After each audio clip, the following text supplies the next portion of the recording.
Hey everyone, I wanted to create a quick video to show you how to go through and complete the labs. So what we're going to do is we'll walk through and do lab 1.13 together. So this lab is the first one in chapter 1. We can see over here on the side we're in 1.13, the lab for Hello World. And at the top of each lab there's going to be some directions. So for each of the following steps, end the program's output with a new line. Write a program that outputs the following and submit for 1 point. Hello world. So the instructions, a lot of them kind of build up like this where there's different parts. And what I'd recommend doing is make sure that you get part 1 done before you move on to part 2.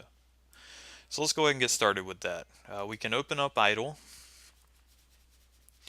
We're going to be writing a script, so we don't necessarily want to be in the interactive prompt. Instead, we want to go to File, New, and we're going to create a new script file. So we know that at the top we always put this thing known as the shebang, and then we can start our program. So let me just go ahead and save this. I have a workspace here called CSCI 135 chapter 1. Let's call this lab1.py. Alright, so that's going to be my file.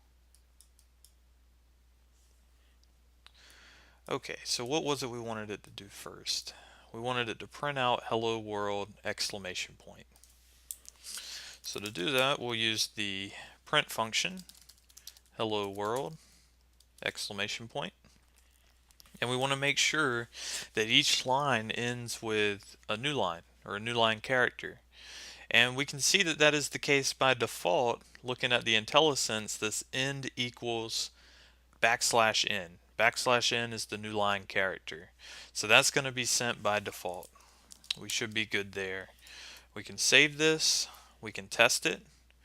Remember to test it, we go to run module. You may want to memorize this keyboard shortcut, F5. So pressing F5, it runs and we see the output hello world. Great. So at this point we want to go ahead and submit and see if we get this 1 point. And if we do, then we can move on to step 2. So how do we do the submission? Down here under the lab activities, it's looking for a deliverable called main.py, and it says you must submit these files. Alright, so it is being a little bit strict here on the naming of the file.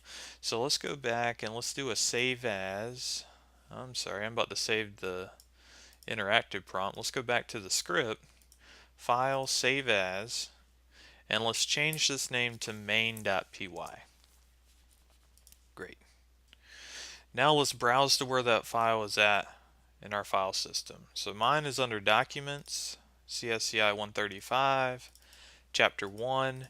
There's my main.py file. And what you want to do is just drag and drop it over here, or you can use the file picker. Okay, so you can go through that way. I'm just going to drag and drop.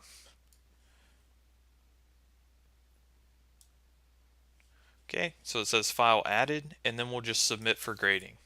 Now keep in mind, you can submit as many times as you want up to the due date. Alright, so how can we decipher the output here? First off, we see that the total score is 1 out of 3. So that means I got my 1 point. And we can see that there are 3 different tests that are being performed to figure out if we did this lab correctly. So it's just looking at the output and it's making sure that the output starts with hello world exclamation point. And since it does, we got that point. Now the next thing for step 2 is to update the output for the following, and we'll submit this so that we can get 2 points. We just want to write how are you underneath with a question mark. Now we can see that this is what our output starts with, and this is what they would like to see. And we can also see the difference is highlighted in yellow. So we need to go back and modify our program so that it does print this how are you question mark. I'm just going to go ahead and copy that.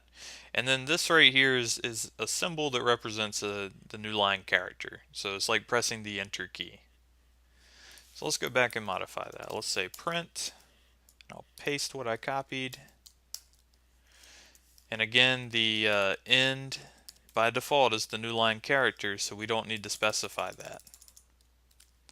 Alright, so F5, make sure it runs and looks good. That looks good. And then let's come back up here.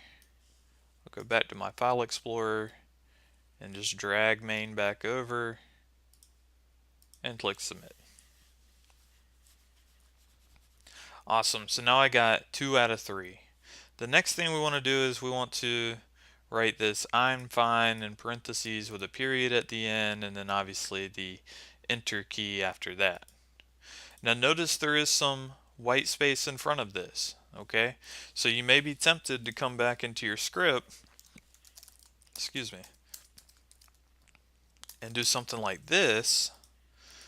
Okay, so a couple things here actually. Why is this text right here white when the text around it is green? And we know that normally with this set of colors for syntax highlighting that the string literal is supposed to be green. Well, the reason being is because we open quotes and then we close quotes, but we kept going with our string. Alright, so we didn't intend to close quotes here. And if this is the case that we did not intend that, then we need to escape it. So notice what happened there. Subtle difference. Colors changed. Now the string literal is in green and our parentheses are back to white. So by putting this escape character in front of the apostrophe, I'm saying don't treat this as the apostrophe that closes the quote. Instead, treat it as part of the string. Now alternatively, and this is kind of what I prefer to do because if I can help not putting escape characters in my strings, I try not to. We can see that the single quote is what closes this. So there's another option. We can use double quotes, right? So let's use double quotes to show the start and the end. And then a single quote in the middle doesn't matter. Okay. So let's run this. That looks good. Notice that I'm missing that white space in the front. So let's see what happens when I submit this. I'm going to go back to my File Explorer.